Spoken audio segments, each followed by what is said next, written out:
Now, on the 25th of December 2025, the United States launched a major military strike against Islamic State ISIS militants in northwest Nigeria, Sokoto to be precise. Under the orders of President Donald Trump, the U.S. Navy fired Tomahawk missiles from a warship, destroying 2 terrorist training camps in Sokoto region. The action was taken to stop the ongoing killing of Christians in the area, with the U.S. military stating that the Nigerian government had requested their assistance to handle the threat. Now, following the strikes, President Trump issued a stern warning on social media, stating that the U.S. would continue to target, according to him, and I quote, terrorist scum if the violence against Christians did not cease. Now, this event marks a significant escalation of American military involvement in Africa, specifically targeting the Lakurawa militant group. While the strikes are intended to eliminate immediate threats, they have sparked a global conversation about the U.S.'s role in regional conflicts and the protection of religious groups.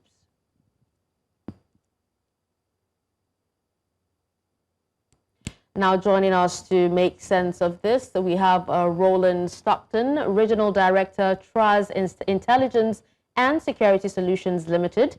And we also have Alexander van Roggen, a Global Policy Analyst in Amsterdam. We also have Wing Commander Musa Isa Selmanu, retired. He's a security expert in Abuja, Nigeria. And Ega Augustine, security expert in Lagos. Thank you so much, gentlemen, for joining us on the show.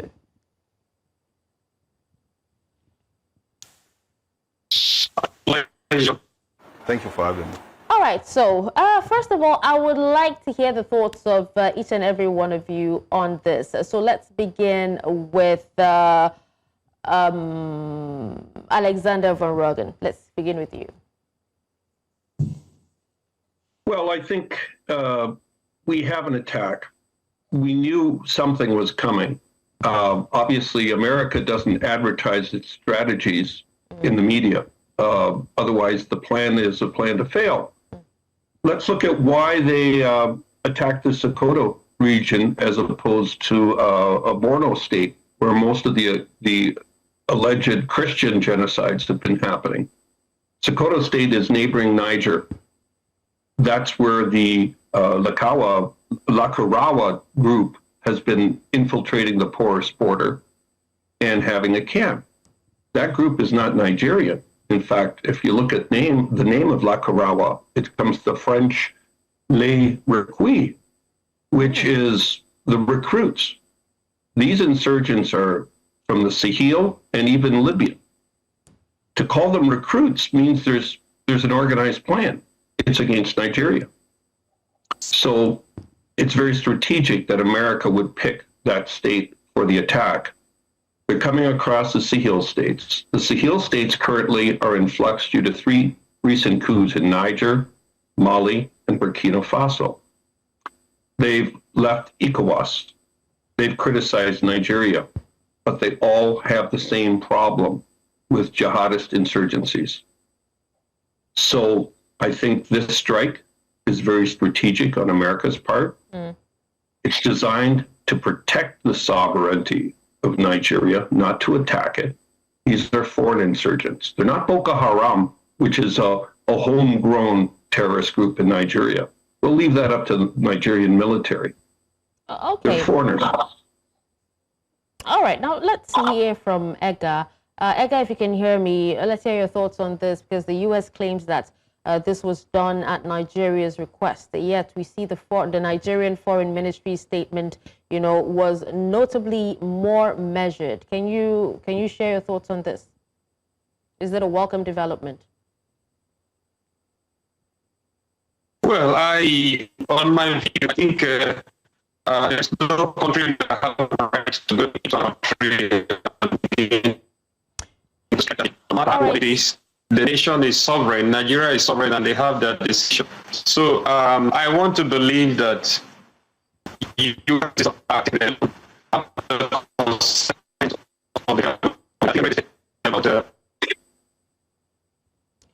All right, let's hear from Stockton, because we seem to be having issues with your audio, Edgar. Let's hear from Roland Stockton. Speak to us. The Nigerian Foreign Ministry says that it is a cooperation between the U.S. and Nigeria, but, you know, there are others, or there are groups that are saying that, you know, this is, it doesn't look like Nigeria's sovereignty is being protected. Let's have your thoughts. First and foremost, of course, to comply with international law, the Americans can't just ride into an area like the Wild West and do what they wish to some degree. So my understanding is that the Nigerian authorities are having a lot of problems. The military is overstretched. They don't have the wherewithal to carry out this type of operation themselves. You will recall Trump criticized Nigeria as a country of concern. So it's been a little bit of saber rattling on the part of the Americans. We can discuss that later, to indicate that they will intervene where necessary. But first and foremost, I think it was a friendly government, a Nigerian government, you may say, requesting assistance from the Americans, and in their own sweet way, the Americans have responded with missile strikes from the Gulf of Guinea. I think it was 12 Tomahawk missiles aimed at 2 particular sites. But I echo Alexander's thoughts that it's not particularly important the sites they hit and the damage they did.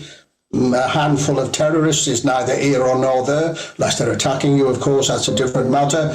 But in the grand scheme of things, this is to draw a line along the border area and say no. America and France were sort of removed from the Sahel, some animosity towards them, but they're still showing that they have global reach and the wherewithal to interdict, if you will, those forces that they wish to do so. But in this particular case, the strike on these 2 camps militarily is of no great significance, but strategically it's sending a very, very clear message to those groups that have the eyes on going south into Nigeria, that this is a red line. And if you cross it, you can expect to have actions taken against you. It could only be done legally with a request from the Nigerian authorities, which I believe was made. And then this was some time ago, because since November, the Americans have been flying surveillance or reconnaissance flights from Accra in Ghana over the region to gather intelligence for themselves, and also, of course, that provided by the Nigerian authorities. So significantly, tactically, it's of no great significance. Strategically, it's sending a very clear warning to those people who think they have a free hand and can carry out atrocities as much as they wish. Interestingly, for this particular region, of course, it's 90% Muslim, I believe. So as Alexander said a little earlier, a lot of the genocides against Christians is in a different area. And I think the big mistake here, and something that we should be wary of, is going along these ethnic lines, Christian and Muslim. There is much more to this than that. There's the herders against the farmers. There's bandits and criminals. There's a lack of government being seen in the area and doing what is needed. And of course, some of these groups, you can call them terrorists, freedom fighters, or whatever, but they have been filling the vacuum that is left by the state organs not actually being there doing what they're meant to do. All right, now, this actually brings us to what you just said about, Sokoto being predominantly Muslim area, and there's so many questions being asked. If you're trying to defend the Christians, why wasn't Borno or Plateau, even Benue targeted? Why Sokoto? Let's hear from Commander Salmanu on this, especially towing the religious line, because President Trump specifically framed this as a protection of primarily innocent Christians. So in a country where there's 7,000 Christians were killed in the first 7 months of 2025 alone, would you say that he is addressing a reality? Commander Salmanu?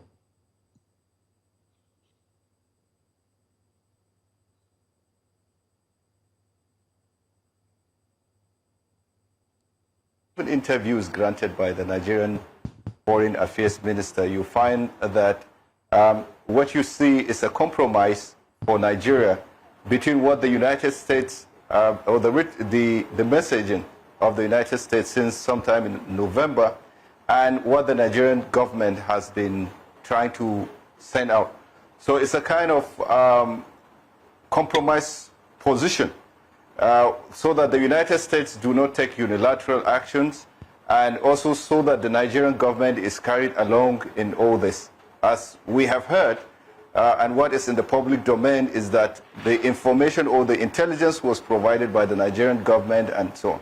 Now, talking about the target itself, of course, based on what we know or what is already out in the public domain, it's surprising that Jebo in Tambo local government is the location of this attack. However, if you look at wider information that is made available, that this, and also explained by the Minister of Foreign Affairs, is that the threat emanates from the Sahel, passes through regions in the northwest, and come towards the north central, where the alleged attacks on Christian communities is taking place. Or let me not say alleged, because the attacks are going on, or the alleged genocide is taking place.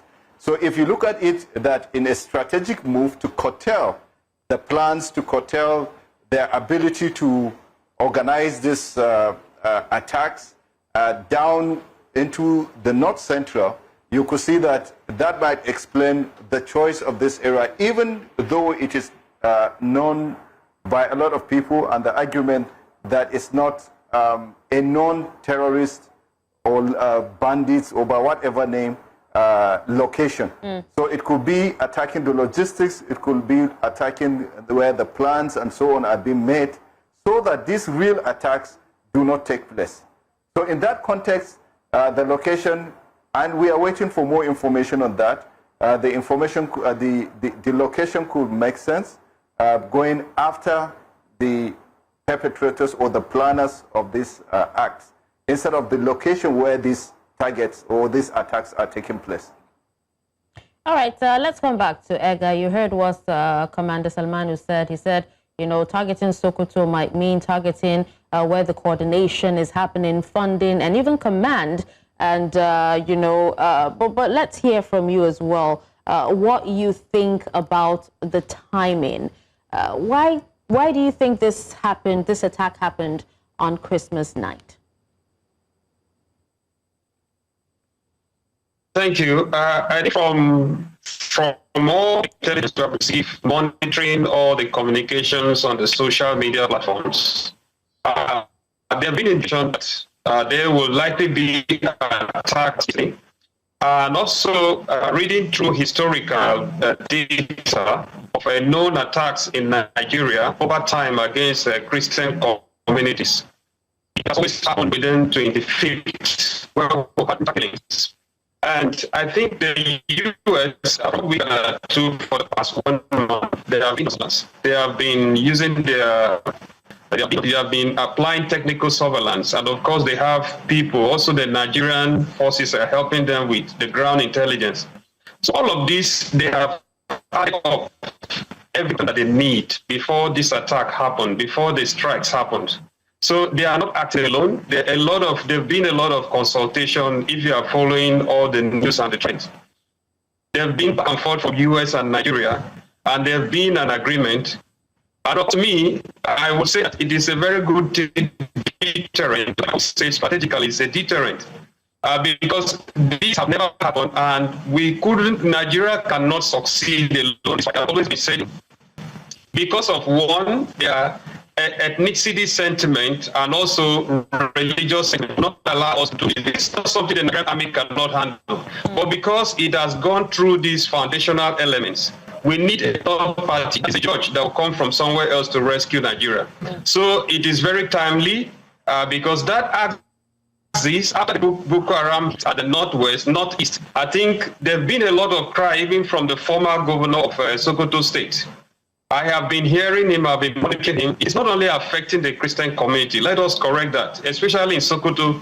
It is affecting everyone that is living in fear. Even the Muslims are also on that track because these elements, as we'll say, closing down on the Sahel region, Mali, Burkina Faso, and Niger, these people have really found a safe haven in Nigeria. So with the advanced equipment that Americans are using, I think it's very timely because after this, if it's not done now, I think, I'm sorry, that part of Nigeria will be gone. So it is timely and we welcome it. All right, so let's hear from Alexander as well. You know, the Pentagon describes these as perfect strikes. However, there have been reports of missile fragments, you know, found near civilian villages in Sokoto. In fact, some of them, you know, took it from the sides and all that, took pictures and posted on social media. So what is the risk, you know, that this intervention becomes the primary recruitment tool for the very militants it aims to destroy?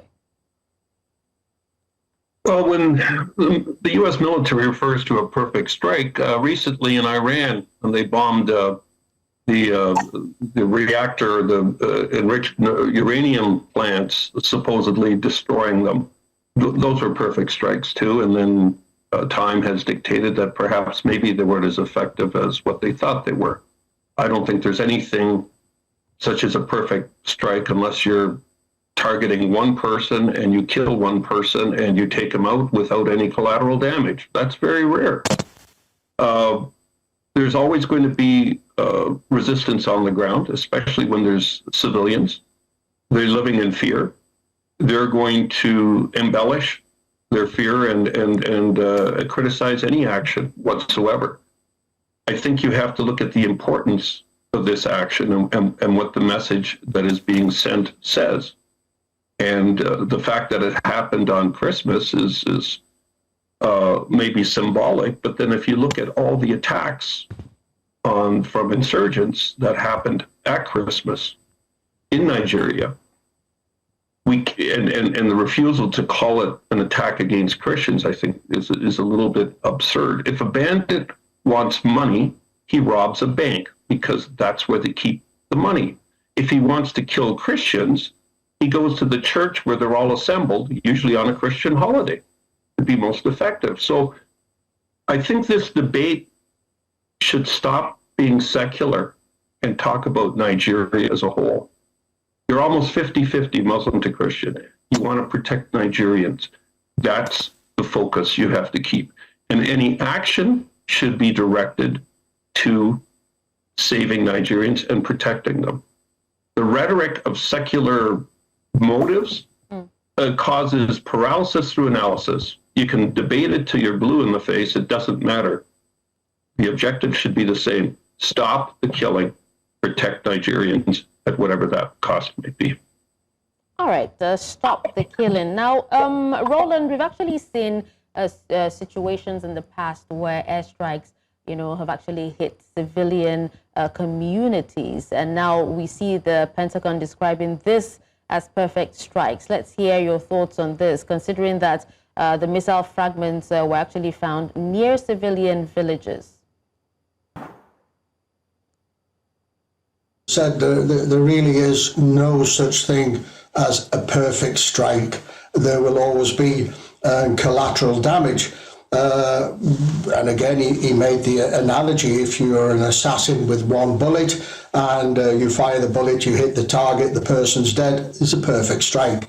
But for these strikes, as I said a little bit earlier, it's a precision strike. There will always be, in an area where terrorists, bandits, whatever name label you want to put on them, are co-located within the civilian population, there will obviously be collateral damage and people will be injured. It's a sad reality of the war.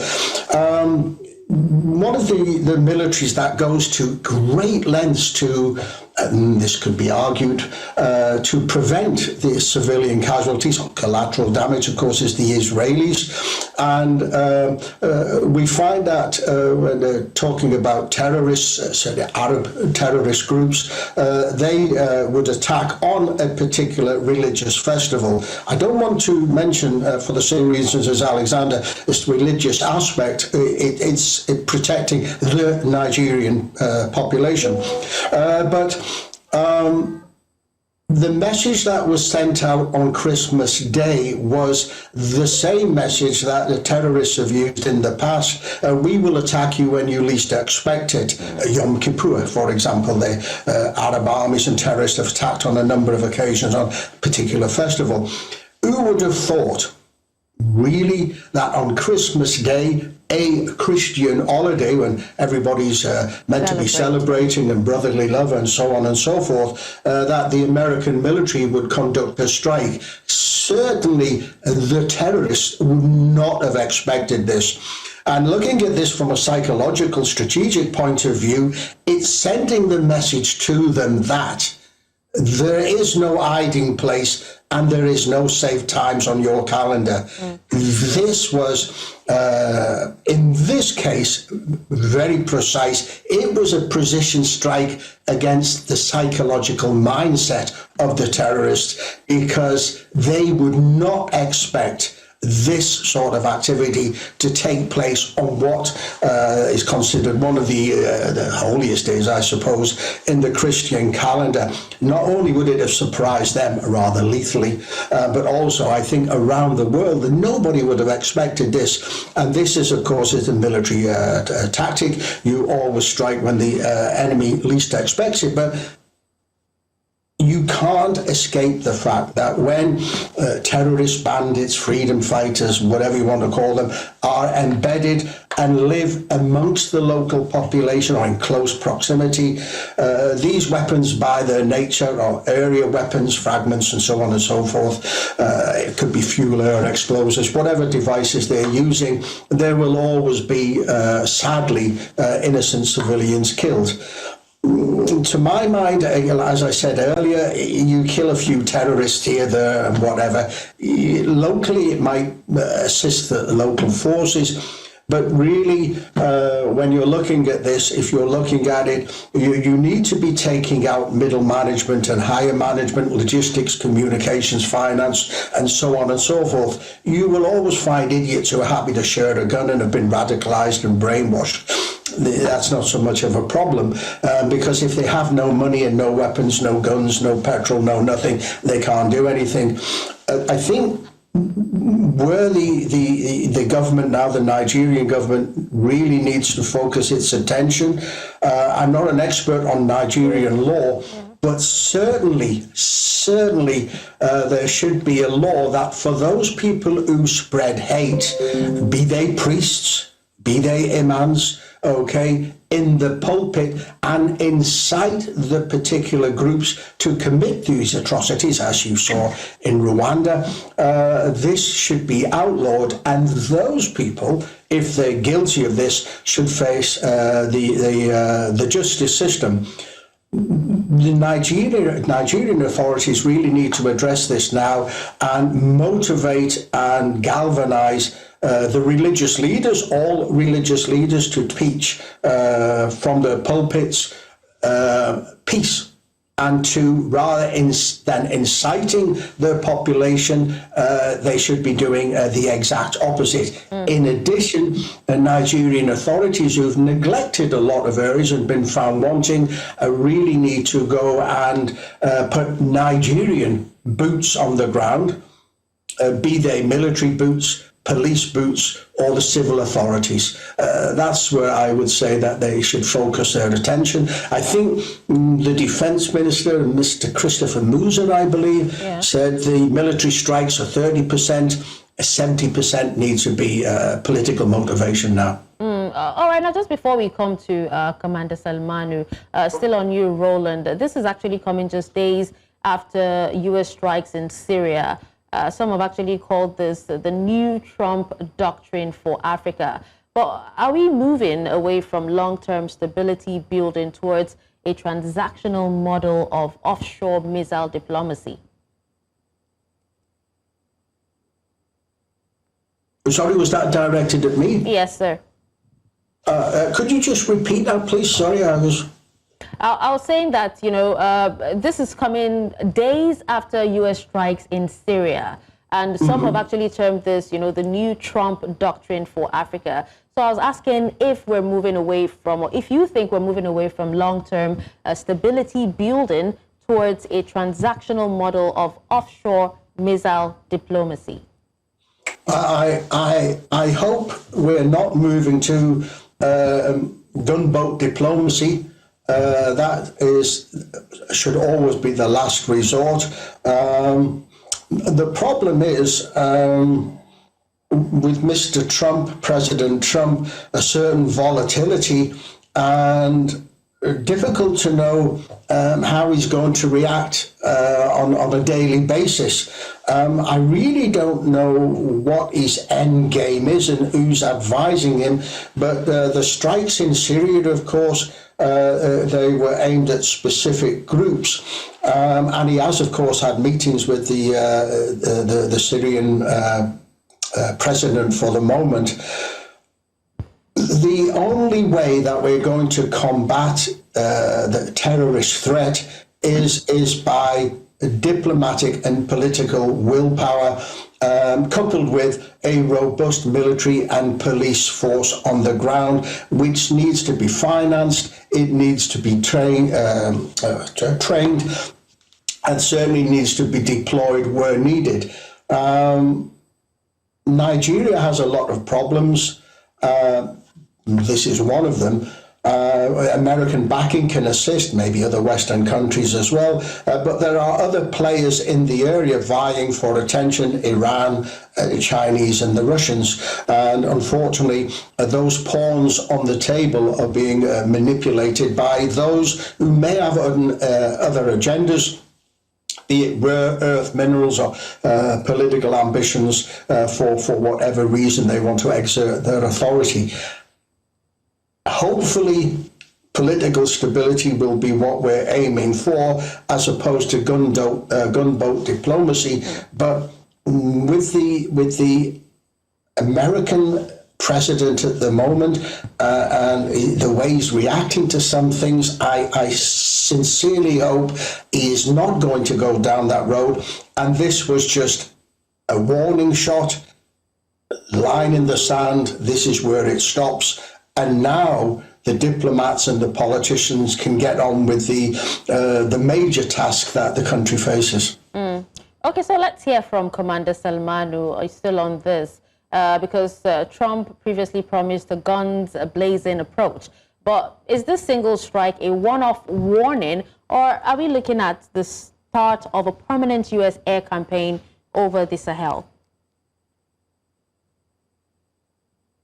So, like I said earlier, for strategic, perhaps strategically, it has sent the message that the U.S. or the international community, either led by the U.S. or in collaboration with the U.S. and the Nigerian government, can get you wherever you are, long before you even bring the violence to bear, since during preparation and so on. And so that is very good that can be done, and we have the intelligence and we have the capacity and the capability to respond in collaboration with our partners. What for me should be because when you come into partnership, for example, each party comes with an objective, whether stated or not. And this is very important for the Nigerian side to calibrate its own objective or strategic objective with that of the United States. For example, especially in terms of messaging. Like you asked earlier, like in terms of timing and when this happens, what is the message or the information that is sent out there? If you look at the two press releases that were made by the two countries, either from President Trump or the Secretary of War and AFRICOM, you find out there were a lot of emphasis on protecting Christians and so on and so forth. If you look at the Nigerian side, it is about protecting Nigerians, protecting civilians and so on. So I think there is, and it shows where there is unity of purpose at some point, but the objective or the strategic objective, everybody is addressing particular audience. So what I'll call here is for the Nigerian side to be cautious of how this narrative is going out there. In terms of the narrative and in terms of synchronizing this narrative and in terms of strategic engagement, it's important that it's not pushed out there with what the Nigerian government has continuously denied, that is particular targeting of Christians for their faith or the genocide as it's generally been called. Because if that is allowed to go on with this, it stands the likelihood of not getting the support that it ought to get. And here in every counter-terrorism effort, support of the local populace is very important, ensuring that there is the understanding that this is done in the good and with a view to protecting civilians. And even in the choosing of the targets, for example, and the fact that the U.S. is saying that it's a perfect strike and so on. So we have to, long before this escalates or long before it becomes the norm, look at how do we go forward, going forward, what are the parameters, what is acceptable, what civilian casualty is acceptable, and what are the measures that are put in place to ensure that this civilian casualty is minimized to the barest minimum.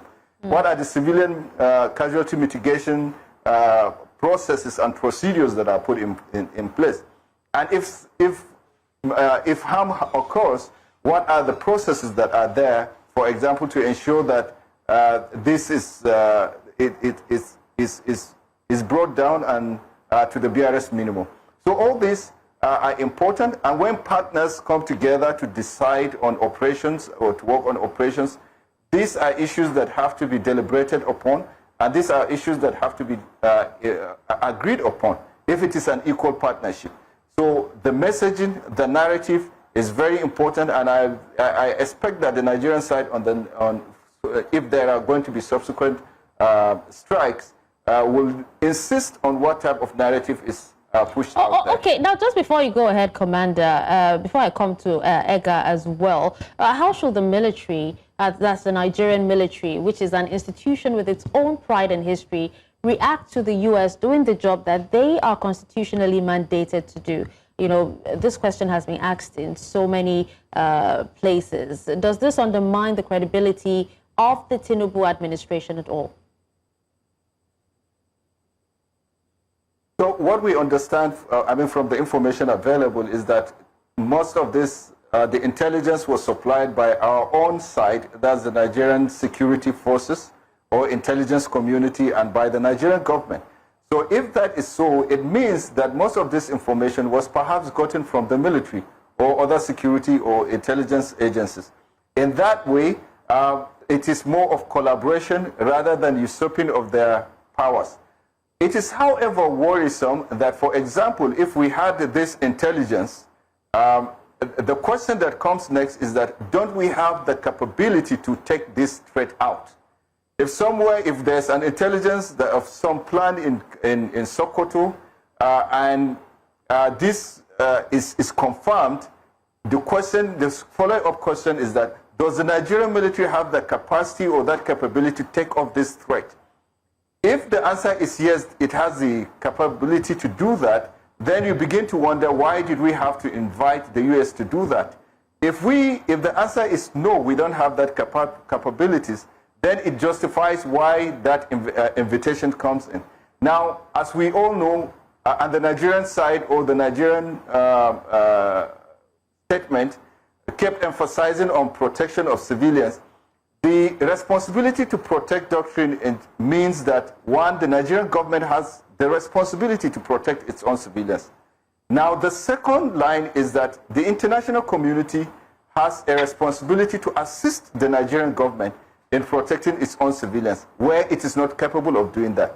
Now, when the Nigerian government is incapable or unwilling to do that, that's where the international community can come in unilaterally. So in my thinking is that we're at the second stage, where the Nigerian government is saying that we want to protect our civilians, we want to do that, and we have identified what the threats are, but we don't have the capacity to do that. And if that's what we are saying, then a lot further questions need to be asked internally, that what is the capacity that we have, what is our own capability, and if we have it, why was it not used in this stage? If we don't have it, what does it take to acquire that, and why have we not acquired it for this long? Okay. Now let's hear from Edgar. Do you have a response to what Commander just said? Because he also said that Nigeria should be cautious of the narrative. Does this undermine the credibility of the Tinubu administration? The Tinubu administration is an inherited problem. We missed the line. I could say the successive, his predecessors, they missed the line, because when this threat, you take off a threat when it's building up. So it's supposed to be a proactive measure to deal with this insecurity issue, but they missed the line when they're supposed to designate a particular group, which the Boko Haram from as a terrorist organization. They were playing politics. The government of that time, they were playing politics, sentiment, and ethnicity. And so they grew and expand, and I can say that US, that's supposed to do it for us, like what they have done now, I think they were confused. Just like now, it took a lot of understanding. Even US sending their own personnel to Nigeria to come and investigate before all of this is taking place. So I will say that it doesn't undermine Tinubu's administration at all, because the situation is out of hand. Yes, if we say, do the Nigerian military have the capacity to eliminate this threat? I will say, yes, they have. They have the capacity to eliminate, but it is a compromised system already. Some of them are compromised. It's like in the normal security setting, you have an intel and you want to act. We have scenarios where many generals have been killed. Once our good generals have been killed because of this very issue. When there is an intel and a general wants to act on it, another group will counter and kill them. So to create an understanding and a trust, I have not seen either in Iraq, either in Afghanistan or in Syria, where a nation on its own can kill terrorism. It is not like that. Because America is a stakeholder. America is a stakeholder in Nigeria. Let us always look at them as foreigners coming to invade Nigeria. They are stakeholders, they are here, they have their investment, they have their citizens living here, and we owe them a duty to protect them just like they protect us in their country. So that is lacking. So I will not say that Tinubu administration it don't undermine anything. It's a cooperation. Nigeria don't exist alone. We exist with the international community. We do things together. So when there is a compromise, you have to bring an external force to help out. So that's what Tinubu administration means. All right. So let's come to you, Alexander, while we have your final thoughts. Pete Hegseth at the Pentagon thanked Nigeria for their support. But with a track record of underreported civilian casualties in previous U.S. drone campaigns like in Somalia, who is or who should be the independent watchdog on the ground in Sokoto? Well, one would think it's supposed to be the UN. We both know how ineffective the UN has been in previous conflicts. Let's look at Rwanda, for example. Who are the auditors and who should be the auditors for the auditors? That system's got to be put into place. But we're having a discussion here. What we're not discussing is what's not being said. Trump is playing chess. The rest of the world is playing checkers. We can disagree with his bedside manner. He's abrupt. He likes to deal in shock therapy. He gets people's attention that way. That becomes the starting point of the next negotiation. But this didn't happen overnight. He called in a delegation from Nigeria. High-ranking military, police, and Department of Justice people met in Washington. It was a plan laid. There's 20,000 police being added and trained in Nigeria now. There's 24,000 military being added and trained now. U.S. forces are in Nigeria training them. Surveillance aircraft are leaving Accra every day for the last 30 days to gather intelligence, as my colleague Roland had indicated. They have to work out of Accra. Their base in Niger was shut down. That was the drone base. They're rebuilding in Benin right now and also in the Ivory Coast. They have troops training people in Cameroon, another neighboring country closer to Sokoto State, where they have a problem as well. So there's many moving parts to this. Let's look at Trump's agenda globally against Russia and China. Who's supporting the Sahel right now? Russian forces. They've been called in, but they're not doing a good job, especially in Mali. Mali's being overrun. I think we have to, despite the confusion in ECOWAS, I think what you're going to see here is a quote out of The Art of War. The enemy of my enemy is my friend. And both the Sahel and Nigeria are fighting the same insurgents. They're also fighting each other. But as Captain Traore said recently this week, when he became president of the Alliance of the Sahel States, we're going to enter a black winter. There's going to be war. I guess you have to draw a line in the sand. What side do you want to be on? If you have a common goal to fight insurgency, then you've got to mend the fence in your differences of political opinion and fight them. Trump has clearly indicated when he bombed Yemen, America's efforts in Afghanistan and Iraq didn't work. I don't want to invade. I don't want to occupy. I want to keep the peace. Okay. It was symbolic when he bombed Yemen, because Yemen insurgents were bombing Israel. They were also fighting Saudi Arabia. Yeah.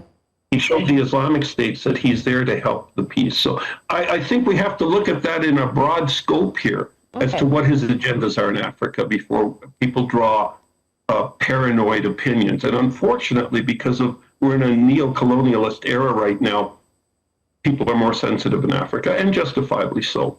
But they have to look at the broader picture. All right.